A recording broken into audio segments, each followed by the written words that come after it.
माननीय मुख्यमंत्री जी ने ये भी निर्देश आज दिए हैं कि जिन भी विभागों में पद रिक्त हैं 3 माह के अंदर एडवर्टीजमेंट निकालकर नियमानुसार एक पारदर्शी व्यवस्था के अंतर्गत कार्रवाई सुनिश्चित की जाए और लगभग 6 माह के अंदर इन पदों को भरा जाए। मुख्यमंत्री जी का ये आदेश बहुत अति महत्वपूर्ण है। उन्होंने समीक्षा भी की कि किन किन विभागों में कितने पदों पर कहाँ जो है भर्ती हो गई है।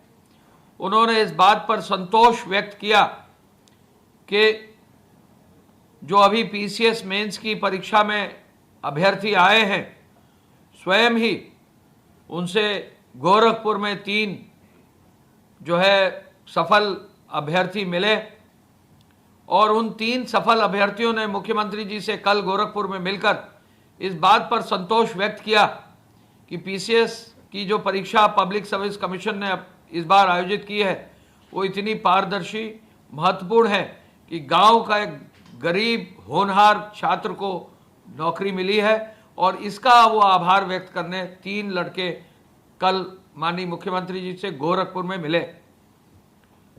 ये विवरण अलग से हम आपको देंगे, लेकिन मुख्यमंत्री जी ने कहा है कि जहां भी जिस भी विभाग में पद रिक्त हैं उनको तेजी से जो है भरने की प्रक्रिया की जाए।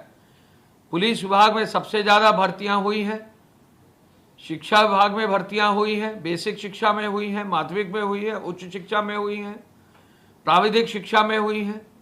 इसके साथ साथ जो है जो दोनों आयोग हैं, अधीनस्थ चयन आयोग और पब्लिक सर्विस कमीशन, दोनों आयोग के माध्यम से चयन हुआ है और जो अलग शिक्षा विभाग में आयोग हैं उनके माध्यम से भी जो है पदों को भरा गया है। चिकित्सा विभाग में, चिकित्सा शिक्षा विभाग में और सहकारिता विभाग में भी पदों को भरा गया है। मुख्यमंत्री जी ने ये भी आदेश दिए हैं कि जितने भी आयोग हैं, जो भी भर्ती बोर्ड हैं, उनके सभी जो अध्यक्ष हैं या जो मुख्य कार्यकारी अधिकारी हैं उनकी शीघ्र ही वो बैठक इस संदर्भ में आयोजित करेंगे। मुख्यमंत्री जी कुछ ही दिनों के अंदर इन सभी आयोगों के अध्यक्ष के साथ बैठक करके पूरी जो व्यवस्था है उसकी समीक्षा करके जो उन्होंने निर्धारित किया है टाइमलाइन 6 महीने में इन पदों को भरने की कार्रवाई सुनिश्चित करेंगे। आज एक और महत्वपूर्ण बिंदु है जो अभी स्वास्थ्य सचिव साहब ने आपको बताया है। 1,55,000 से अधिक टेस्ट कल स्वास्थ्य विभाग ने, स्वास्थ्य शिक्षा विभाग ने किए हैं, जनपदों में ये कराए गए। पूरे देश में ये हाईएस्ट नंबर है, यूपी के लिए ये हाईएस्ट नंबर है। अब तक जो है 82-83 लाख से अधिक टेस्ट प्रदेश में हो सके हैं और प्रदेश हमारा ऐसा है, उत्तर प्रदेश, जो 1 करोड़ टेस्ट इसी सितंबर के महीने में पूरा कर देगा। ये बहुत बड़ा टारगेट अचीवमेंट है। हमारे प्रदेश में जनसंख्या ज़्यादा है, हम टेस्ट भी ज़्यादा कर रहे हैं, लेकिन जनसंख्या के आधार पर, जो पर कैपिटा पॉपुलेशन के आधार पर टेस्ट की संख्या है, उसमें भी अब काफ़ी निरंतर इस बड़ी संख्या में टेस्टिंग की वजह से बढ़ोतरी हो रही है। माननीय मुख्यमंत्री जी ने आपके संज्ञान में है, एक एक टेस्ट लैब के संदर्भ में बृहद और डिटेल्ड समीक्षा स्वास्थ्य विभाग से, चिकित्सा शिक्षा विभाग से की है। एक एक जनपद में टेस्टिंग शुरू करने के लिए उन्होंने इनिशिएटिव लेने के लिए निर्देश दिया है।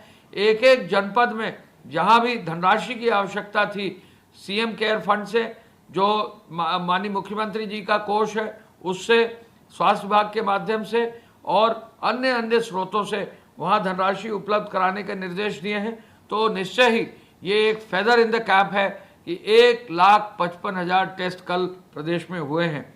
माननीय मुख्यमंत्री जी ने L1 श्रेणी के जो कोविड चिकित्सालय हैं उनमें जो है और व्यवस्था को दुरुस्त करने का निर्देश दिया है और कॉन्टैक्ट ट्रेसिंग जो बेसिस है इस पूरे कोविड के अभियान के लड़ने के लिए, संक्रमण से बचाने के लिए, इस पर विशेष बल दिया है। कोविड चिकित्सालयों में ऑक्सीजन की कमी ना हो, दवाओं की कमी ना हो, इसकी भी आज उन्होंने विस्तृत समीक्षा की है। उन्होंने निर्देश दिया है कि नए ऑक्सीजन प्लांट के लिए यदि भूमि की आवश्यकता, भूमि दिलाई जाए, नए ऑक्सीजन प्लांट के लिए कोई अनुमति की आवश्यकता, अनुमति दिलाई जाए। यदि इंडस्ट्रियल ऑक्सीजन तैयार कर रहे हैं, उनको कन्वर्ट करना है अगर मेडिकल ऑक्सीजन में, तो ऐसे प्लांट्स अगर कन्वर्ट करने हैं तो उनको तैयारी की जाए। यदि रिफिलर्स हैं उनको कहीं समस्या है, उनकी व्यवस्था सुनिश्चित की जाए। इसको स्वास्थ्य विभाग को, चिकित्सा विभाग को और जो फूड एंड ड्रग एडमिनिस्ट्रेशन के अधिकारी हैं उन सबको समन्वय बनाकर इस कार्य को आगे बढ़ाने का भी निर्देश दिया है। मुख्यमंत्री जी ने लखनऊ और कानपुर में रोगियों के सफलतापूर्वक जो है उनका उपचार हो, उनका गहनतापूर्वक उनका अध्ययन हो और कोविड-19 नियंत्रण में रहे, इस ओर भी निर्देश दिए हैं। एसीएस हेल्थ को जिला चिकित्सालयों में और एसीएस मेडिकल एजुकेशन को चिकित्सा संस्थानों को सफलतापूर्वक चलाने, वहाँ के चिकित्सकों से संवाद करने और वहाँ रोगियों के जो दर में वृद्धि हुई है उसमें कंट्रोल करने और जो रोगी जो है उपचारित होकर बाहर आए हैं कोरोना के इस कालखंड में, उनको जो है और आगे बढ़ाने के लिए जल्दी स्वास्थ्य की उनकी कामना करते हुए निर्देश दिया है। मुख्यमंत्री जी ने कोविड-19 के बचाव के लिए यातायात सुरक्षा के संबंध में लोगों को निरंतर जागरूक करने के लिए कहा है। उन्होंने मुझे गृह सचिव को ये कहा है कि पब्लिक एड्रेस सिस्टम पूरे प्रदेश में एक मजबूत ऐसा बनाया जाए और उसमें अच्छा एक म्यूज़िक प्ले किया जाए, अच्छी ऐसे जो है इस तरह का मैसेज तैयार किया जाए कि लोगों में जागरूकता भी फैले और लोगों को सुनने में अच्छा भी लगे। ये भी निर्देश उन्होंने दिया है। यातायात सुरक्षा के बारे में भी जागरूक करने के लिए, कोविड से बचाव के लिए 2 गज की दूरी, मास्क है जरूरी, इसको आगे बढ़ाने के लिए जिलाधिकारियों को, वरिष्ठ पुलिस अधीक्षक और पुलिस अधीक्षकों को भी निर्देशित किया गया है। गृह विभाग की ओर से पूरे प्रदेश में इस व्यवस्था को लागू करने के लिए एक बृहद कार्य योजना के लिए जो पुलिस विभाग है, नगर विकास विभाग है, ट्रांसपोर्ट डिपार्टमेंट है, इसके साथ साथ पंचायती राज विभाग है, राजस्व विभाग है, अन्य जो भी विभाग जहाँ भी एरिया अप्रोच जहाँ पर है, स्मार्ट सिटी का मिशन है, सेफ सिटी का मिशन है, वहाँ पर इस कार्य को आगे बढ़ाने का निर्देश दिया गया है। जीएसटी के पंजीयन पर विशेष ध्यान देने का निर्देश उन्होंने दिया है। आपको मालूम है कि कल मुख्यमंत्री जी के निर्देश पर आगरा में एक विजिलेंस की स्पेशल टीम गठित करके परसों रात को उनको जो है भेजा गया, छापा मारा गया, 20 से अधिक लोगों के पर कार्रवाई हुई, भ्रष्टाचार निवारण अधिनियम के अंतर्गत कार्रवाई की गई। इसको और आगे बढ़ाते हुए जो भी अफसर वहाँ दोषी हैं उन पर कार्रवाई किसी विभाग के हो, चाहे वो ट्रांसपोर्ट के हो, चाहे जीएसटी विभाग के हो, चाहे वो माइनिंग डिपार्टमेंट पे हो, उन पर आज उन्होंने बैठक में निर्देश दिया कि उनके खिलाफ कार्रवाई की जाए। जीएसटी में कहीं चोरी ना हो, इसके लिए विशेष रूप से अभियान चलाने का निर्देश दिया है। आईआईडीसी महोदय को शीघ्र ही जो उद्योग बंधु की बैठक माननीय मुख्यमंत्री जी के स्तर पर आयोजित होनी है, उसका भी निर्देश उन्होंने दिया है।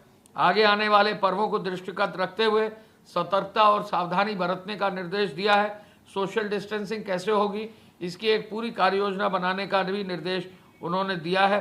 कोई भी सार्वजनिक आयोजन न हो, कहाँ मास्क का जरूरी होगा पहनना, कैसे मास्क में जो है अनिवार्यता को सुनिश्चित किया जाएगा, यह निर्देश भी उन्होंने दिया है। दैवीय आपदा में प्रभावित राज्य सरकार को जो अनुबंध राहत धनराशि है, उसके संदर्भ में भी राजस्व विभाग द्वारा बताया गया कि शीघ्र ही केंद्र सरकार की जो टीम प्रदेश में आएगी, प्रदेश ने जो अपनी तरफ से क्लेम फाइल किया है उसका समीक्षा करके जो बाढ़ राहत में धनराशि केंद्र सरकार से मिलनी है, उसके लिए पूरा प्रयास करके केंद्रीय टीम का भ्रमण भी प्रदेश में होगा।